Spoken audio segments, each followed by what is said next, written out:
পরিবর্তন এসছে, এই পরিবর্তনটাকে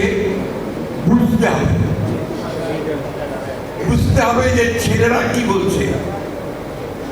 আমাদের মধ্যে অনেকে আছে, বিশেষ করে বিএনপির মধ্যে, ছেলেরা সব আন্দোলন একাই করেছে, আমাদের রাজি না, তাই না? অনেকে কথা জোরে সোরে মিটিং এর মধ্যে বলেন। সত্য কথা, আমরা 15 বছর ধরে লড়াই করেছি, সংগ্রাম করেছি, জান দিয়েছি, প্রাণ দিয়েছি, বাংলায় দিন চলে গেছে। তারপরে বলেন আপনার যে শেষ লাঠিটা গোলে কে মেরেছে? ছাত্ররা মেরেছে। স্ট্রাইকার তারা স্ট্রাইক করেছে। আপনাদের মনে থাকা উচিত যে আমি যখন আপনার সমস্ত দেশে বিভাগীয় সমাবেশগুলো করছি আমরা, সেই সময় আমার বক্তব্যে আমি একটা জিনিস খুব জোর দিয়ে বলতাম, কোথায় আমরা তো নবীনদের দেখতে পাচ্ছি না, তরুণদের দেখতে পাচ্ছি না, ছাত্রদের দেখতে পাচ্ছি না। ছাত্র তরুণরা যদি সামনে না আসে তাহলে বুক পেতে গুলি নেবে কে? বুক পেতে গুলি নেওয়ার হচ্ছে তরুণ যুবক, তার পিছুটা নেই যে ভ্যানগার্ড। আমরা মধ্যবিত্তরা, বয়স্ক লোকেরা, আমরা তো আপনার পেছনের পরিবারের কথা চিন্তা করি, আমরা আমাদের ছেলে মেয়েদের কথা চিন্তা করি। আমি যদি আজকে গুলি খেয়ে পড়ে যাই আমার পরিবারের কি হবে এই চিন্তা করেছি, তাই না? আপনারা তো কম কষ্ট করেননি। কতবার জেলে গেছেন, কতবার মার খেয়েছেন, পুলিশ বেড়েছে, বাড়ির দিকে অত্যাচার করেছে। এই বুক পেতে দিয়ে দাঁড়িয়ে থাকা সাইড রংপুরে যেভাবে দাঁড়ালো, that was the turning point of the movement. এই বিষয়গুলো আমাদেরকে চিন্তা করতে হবে। সুতরাং ছাত্রদের সঙ্গে আমাদের কখনোই কোন দূরত্ব সৃষ্টি করা যাবে না। সবসময় মনে রাখতে হবে যারা তরুণ, এদের অনেক উদ্দীপনা। আমরা যখন ছাত্র ছিলাম আমরা তো এরকমই ছিলাম।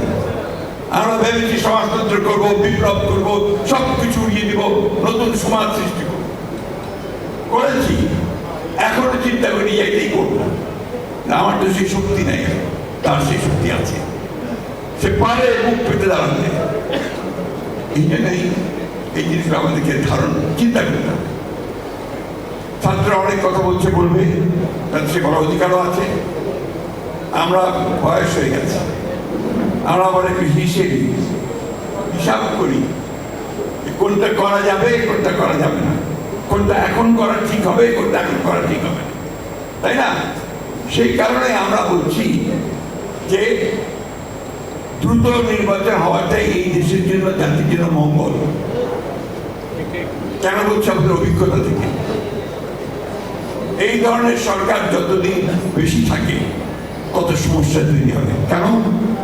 এর তো ম্যান্ডেট নেই, এ তো নির্বাচিত সরকার নয়, এর পেছনের শক্তিটা কোথায়?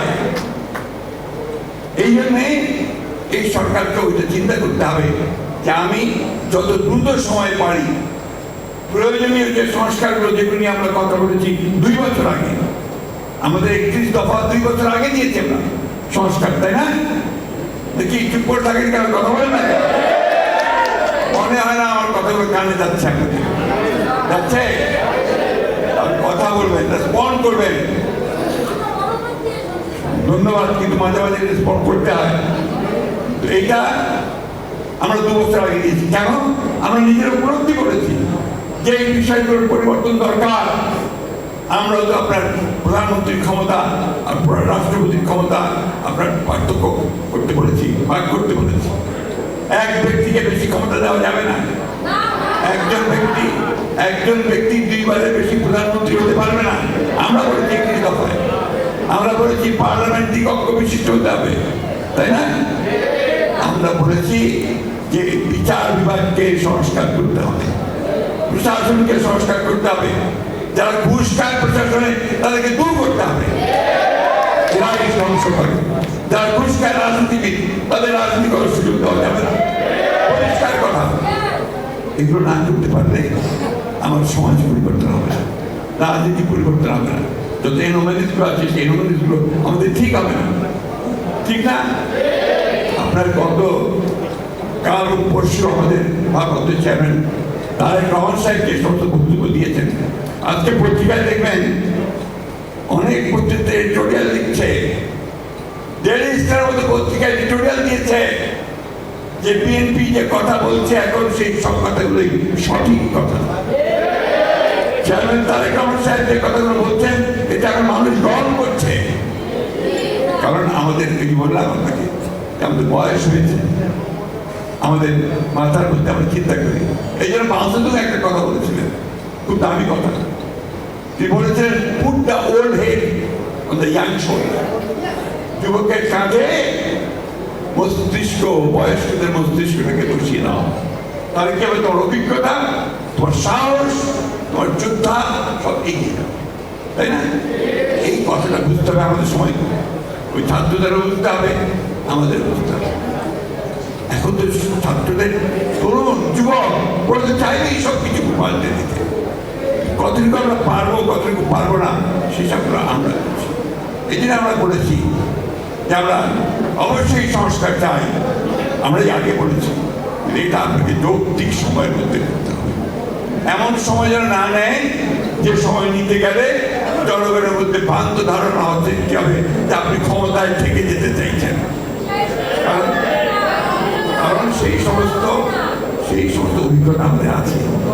ওই ফখরুদ্দিন মনোজিনের সরকার তারা আপনার এসে এখানে আবার কিংস পার্টি করার চেষ্টা করছিল, মনে আছে আপনাদের? ক্ষমতায় থেকে দল করবে, মানুষ তো সেটা নেয়নি, নিয়েছে কি? তারা ইলেকশন দিয়ে পালিয়ে যেতে হয়েছে, তাই না? হাসিনাকে পালাতে হয়েছে। হাসিনা পালিয়ে গেছে কেন? হাসিনা পালিয়ে গেছে সে চিন্তা করতে ভুল করেছে। আমরা বারবার বলেছি দেয়ালের লিখন পড়েন, মানুষের চোখের ভাষা বোঝেন। মানুষ এখন আপনাদের আর চায় না, আপনারা দেশটাকে ধ্বংস করেছেন, আমাদের কথা তারা শুনে না শুনে উল্টো নির্বাচনের ব্যবস্থা ধ্বংস করেছে, ছাত্রদের গুলি করে হত্যা করেছে এবং শেষ পর্যন্ত পালিয়ে গেছে। আমাদের ছেলে মেয়েরা, আমার মেয়েও বলেন পালাইছে বলে আমরা পলাইছে, হাসিনা পলাইছে, তাই না? এখন ওই জিনিসটা আমি আবার রিপিট করতে চাই যে আমরা এমন কাজ যেন না করি, কেউই না, যে কাজ আমাদের দেশটা আবার অনিশ্চয়তার দিকে, অস্থিরতার দিকে নিয়ে যাবে। আমি সংক্ষিপ্ত করে নিয়ে আসছি। মৌলানা ভাসানী আমাদেরকে এসে পথ বারবার দেখিয়েছে। মৌলানা ভাসানী হলেন, তাকে কি বলতেন, প্রফেট অফ ভায়োলেন্স। টাইমস পত্রিকাতে যখন আপনার আন্দোলন চলছে, প্রচন্ড আন্দোলন, সেই সময় দায়িত্বকে আপনার ছবিতে, প্রচ্ছদ ছবিতে মৌলানা ভাসানী হাত তোলার ছবি বেরোলো, তার নিচে হচ্ছে প্রফেট অফ ভায়োলেন্স। মৌলানা ভাসানী শেখ মুজিবুর রহমানের লোকেরা তো অনেক কিছু দাবি করে, তাই না? মৌলানা ভাসানী প্রথম এই পল্টন মধ্যে দাঁড়িয়ে, এখানে কাজী ভাইরা বসে আছে, আমাদের নান্য ভাইরা বসে আছে, মাহমুদারা সব ছিল, তারা প্রথম সেদিন আপনার বাংলাদেশের স্বাধীনতা ঘোষণা করেছিল। ভুলে গেছেন? বলেন না অত কথা, একটু জোরে জোরে বলেন না কেন? বলবেন। মৌলানাই প্রথম আন্দোলন শুরু করেছিল আপনার আইয়ুব খানের বিরুদ্ধে। একটা অটো রিক্সার একটা হরতাল ছিল, অটো রিক্সাওয়ালাদের হরতাল, পাকিস্তান আমলের কথা বলছি আমি, মনে থাক তখন আপনার গভর্নর। ওই হরতালের পল্টন ময়দানে মিটিং হচ্ছে, কেন যায় না মৌলানা ভাসানী যদি বক্তৃতা করবেন সেটা মানুষ বোঝাই। তখন কিন্তু ট্রাক দিয়ে মানুষ আনতে হতো না, বাস দিয়ে আনতে হতো না, টাকাও দিতে হতো না কাউকে, মানুষ সব চলে আসতো পল্টন ময়দানে, বসে বাদাম খাতো, বাদাম কিনে বসে বসে মানুষ ভিতর গল্প। এই মৌলানা ভাসানী সেই দিন সেই পল্টনে দাঁড়িয়ে বক্তৃতা করে শেষে বলেন, এখন আর কোনো পথ নাই, ওই বঙ্গভবনই ঘেরাও করো। কত বঙ্গভবন হতো না, প্রেসিডেন্ট গভর্নর ঘেরাও করো। বিশ্বাস করবেন না আপনারা, ওই মিটিং থেকে গিয়ে ঘেরাও হয়ে গেল, গুলি হলো, মারা গেল। তারপর দিন হরতাল, আবার সেই পল্টনে দাঁড়িয়ে পরামর্শী ঘোষণা দেন, এখন সমস্ত থানা ঘেরাও করো, সারা বাংলা পাকিস্তানে। এইভাবে আন্দোলন চূড়ান্ত পর্যায়ে দিয়ে উঠল। সেই মৌলানা ভাসানী আরেকটি কথা, যখন আন্দোলন চূড়ান্ত পর্যায়ে এসেছে, তখন শেখ মুজিব কারাগারে, জেলের মধ্যে পল্টন ময়দানে মিটিং হচ্ছে, ওই সময় একটা গুলিবিদ্ধ লাশ নিয়ে আসলো মিটিংয়ের মধ্যে। তিনি ওই লাশটাকে উপরে তুললেন, তুলে বলে আর কোনো কথা নয়, এখন চলে যেতে হবে, ভায়োলেন্স ভায়োলেন্স ভায়োলেন্স। মনে আছে আপনাদের কি দুদু ভাই? মনে আছে? ঢাকা শহর আগুন জ্বলে উঠল। 3 দিনের মধ্যে আরেকটাকে পদত্যাগ করতে হয়েছে, শেখ মুজিবকে বের করতে। 3 days time। এটা ছিলেন মহারানা। একদিকে যেমন তিনি আগুন দিয়ে জ্বালিয়ে উঠাতে পারতেন, তেমনি আবার সাথে ঠান্ডা করে নিয়ে আসতেন। তার জীবনযাত্রা শুনেছিলাম একটু, একেবারে একটা জীর্ণ পর্ণ কুটিরে বাস করতেন, একটা চৌকির উপরে থাকতেন, একটা ছাউনির ঘর, সেইখান থেকে বাস করতেন। আমার মনে আছে একটা কথা, যেটা আবার আমি শেষ করতে পারবো না। আমি তখন ঢাকা ইউনিভার্সিটির শেষ বর্ষের ছাত্র। পল্টনে মৌলানা ভাসানী ডাক দিয়েছেন কৃষক সমাবেশ। তো ওই তখন আপনার কি চলছে, মার্শাল ল, এই এখানে মার্শাল ল, সমাবেশ নিষিদ্ধ, কেউ সমাবেশ করতে পারবে না। উনি তো ডেকে দিয়েছেন কৃষক সমাবেশ। সারা দেশ থেকে লাঠি হাতে লাল টুপি পরে আপনারা সব আসতে শুরু করেছে। লক্ষ লক্ষ মানুষ আপনার যে এখন যে সন্তোষ, সেই সাথে ইউনিভার্সিটির সমস্ত মাঠ বোঝাই টাকায় বোঝাই হয়ে গেছে। যখন মিটিং পাকিস্তান থেকে এসছে, আপনার ইফতেখার আহমেদ, মিয়া ইফতেখার, শবনম গাজারা, সমস্ত বিরাট ব্র্যান্ডের সমস্ত তারা এসছেন ওখানে। তো ওই সময় আপনার একটা গাড়ি ঢুকবে, ঢুকে মৌলানা ওই পর্ণ কুটিরে গেল। তিনি ছিলেন তৎকালীন পাকিস্তানের NSI প্রধান সফদর সাহেব। তিনি এসে ওনার সামনে ওই পার্টি বিধান থাকতো চৌকির নিচে, ওই পার্টিতে তিনি বসলেন। ওনার তো বলে, কি সফদর, কেন আসছো? তো সে ওনার পায়ে হাত দিয়ে সালাম করে লাগে। তারপরে, হুজুর আমার চাকরিটা পাচ্ছেন। কি হয়েছে? আপনি যে প্রকাশ্যে যে সভা করতেছেন, আমার তো চাকরি চলে যাবে। আমি এখন তো প্রকাশ্য সভা সমিতি বন্ধ। না, তোমার চাকরি যাবে না, আমি চাই না। তুমি এক কাজ করো, কি করতে পারো? স্যার, অন্তত সামনে কিছু সামিয়ানা দিয়ে দেন। তখন মৌলানা সব কর্মীদেরকে বললেন যে সামনে তার করোনা সামিয়ানা লাগে। সেদিন সমাবেশ হলো, হাজার হাজার লোক। পাকিস্তানের নেতারা বললেন, বিশেষ করে শবনম গাজারা, আমার এখন মনে আছে, ইনকিলাব আয়েগি, বিপ্লব আসবে, আগে ও আয়েগি তো মৌলানার সাথে আয়েগি। ও আসবে, যদি আসে সে মৌলানার সাথে আসবে। এটাই ছিলেন মৌলানা ভাসানী। আমরা কি করে তাকে বলবো? আমাদের সমস্ত অস্তিত্ব জুড়ে তো করুন। মৌলানা ভাসানী যখন অসুস্থ, মেডিকেল কলেজে পিজিতে শেষের দিকে একদম, তখন আমাদের জিয়াউর রহমান সাহেব ক্ষমতায় এসে গেছেন। তাকে মানুষ প্রচন্ড রকম ভালোবাসে।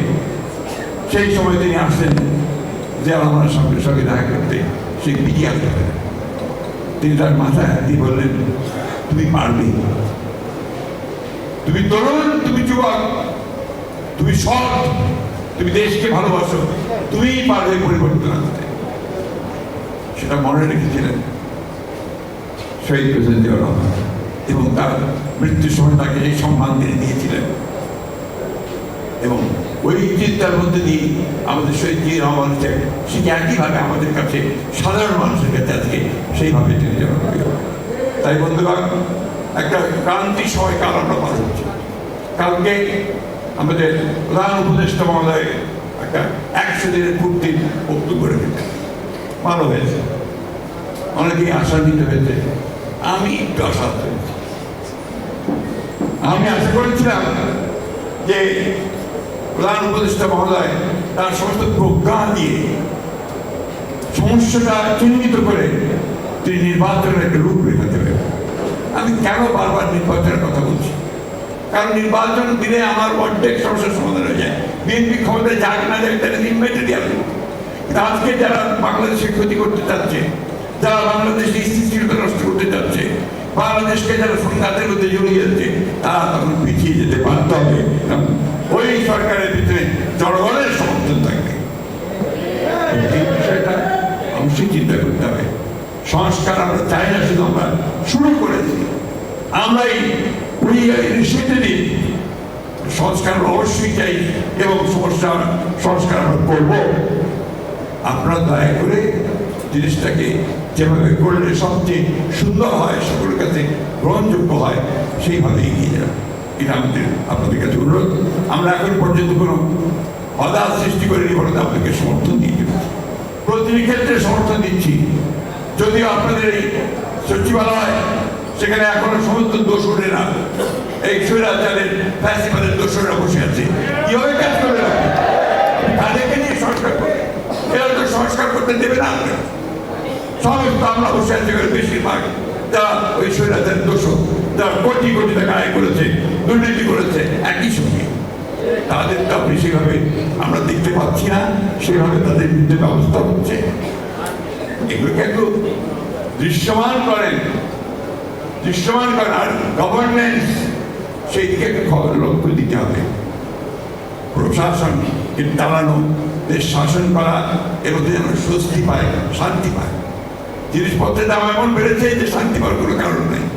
তাও তো মানুষ মেনে নিচ্ছে না কেন? যে আপনি একটা সুন্দর জিনিস দেবেন, তার ওইটা করে দৃশ্যমান করেন যে আপনি ব্যবস্থা নিচ্ছেন। সিন্ডিকেটগুলোকে ভাঙার চেষ্টা করেন, আবার একটা ব্যবস্থা নিতে হবে। আর গভর্নেন্সের ব্যবস্থা করেন। লোকে যদি আবারও দেখে কাজ করতে গেলে আপনার টাকা দিতে হয়, ভোট দিতে হয়, আর সেক্রেটারি গেলে কেউ কাজে দিয়ে যায়, গিয়ে দেখে আবার সেই দালানরাই ঘোরাঘুরি করছে, কখনোই ভালো চোখে দেখবে না।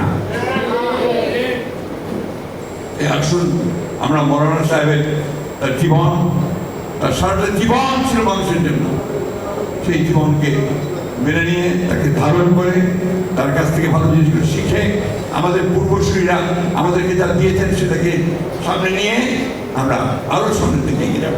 আমি বিশ্বাস করি যে এই সরকার তারা পারবে। আমি বিশ্বাস করি আমাদের বাংলাদেশের মানুষ পারবে। আমি বিশ্বাস করি এই তরুণেরা, যুবকেরা, ছাত্ররা তারা পারবে একটা নতুন বাংলাদেশ। যে বাংলাদেশ আমরা দেখি শহীদ প্রেসিডেন্ট জিয়াউর রহমান আমাদেরকে দেখিয়েছেন, মৌলানা ভাসানী দেখিয়েছেন, তারেক সাহেব আমাদেরকে সে দেখাচ্ছেন, সেইভাবেই আমরা এগিয়ে যেতে পারবো।